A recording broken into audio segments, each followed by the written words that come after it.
Types ఉంటాయి. More than 15-20 types ఉంటాయి. కానీ దాని లోపల ఇంపార్టెంట్ అయ్యే ఒక మూడో, నాలుగో ఇప్పుడు నేను చెప్తాను. ఇది మీరు మార్కెట్‌లో మీరు ఓన్‌గా గూడా రిలేట్ చేసి చూడండి. నేను చెప్తున్నది నిజమా? అబద్ధమా? ఇంకా మీకేమైనా డౌట్ ఉంటే మన టెలిగ్రామ్ ఛానెల్ ఉందే ఉంది. టెలిగ్రామ్ ఛానెల్ గూడా ఎళ్లి చూడొచ్చు మీరు. ప్రాపర్ అనాలిసిస్ ఉంటది మన దగ్గర. Okay.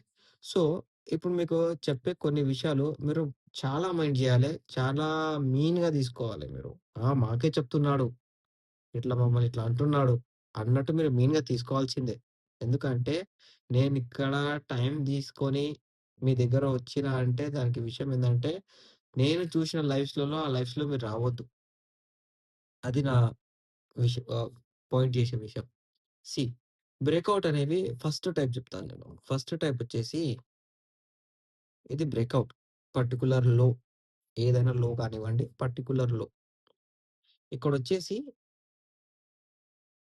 Market previous time support తీసుకుంది. ఇప్పుడు ఈ బ్రేకౌట్ అనేది ఎలా ఫైండ్ ఔట్ అయితది? ఈ బ్రేకౌట్ అనేది ఫైండ్ ఔట్ అయ్యేది మీకు నేను మీద లైన్స్‌లో చూపిస్తాను. కింద క్యాండిల్స్‌లో చూపిస్తాను. ఓకే. ఇది డైరెక్ట్. డైరెక్ట్ అనేది ఎప్పుడైనా ఫేక్ గావచ్చు. ఓకే. దీన్ని బ్రేకౌట్ గూడా అంటాము. రీటెస్ట్ రివర్సల్ గూడా మనం అనుకోవచ్చు. ఇట్లా రెడ్ క్యాండిల్ వచ్చేసి గ్రీన్ క్యాండిల్. ఇది విక్. Okay. Traded value. Traded price. ఇది పర్టిక్యులర్‌గా ఒక క్యాండిల్ అనుకోండి. ఓకే. ఈ క్యాండిల్స్. మార్కెట్ ఏమైంది? ఇక్కడ ఫాల్ అయ్యి రెడ్ క్యాండిల్ పక్కన గ్రీన్ క్యాండిల్ ఓపెన్ చేసింది. ఓకే. ఇది మనకొచ్చేసి బ్రేకౌట్. బ్రేకౌట్ ఇది.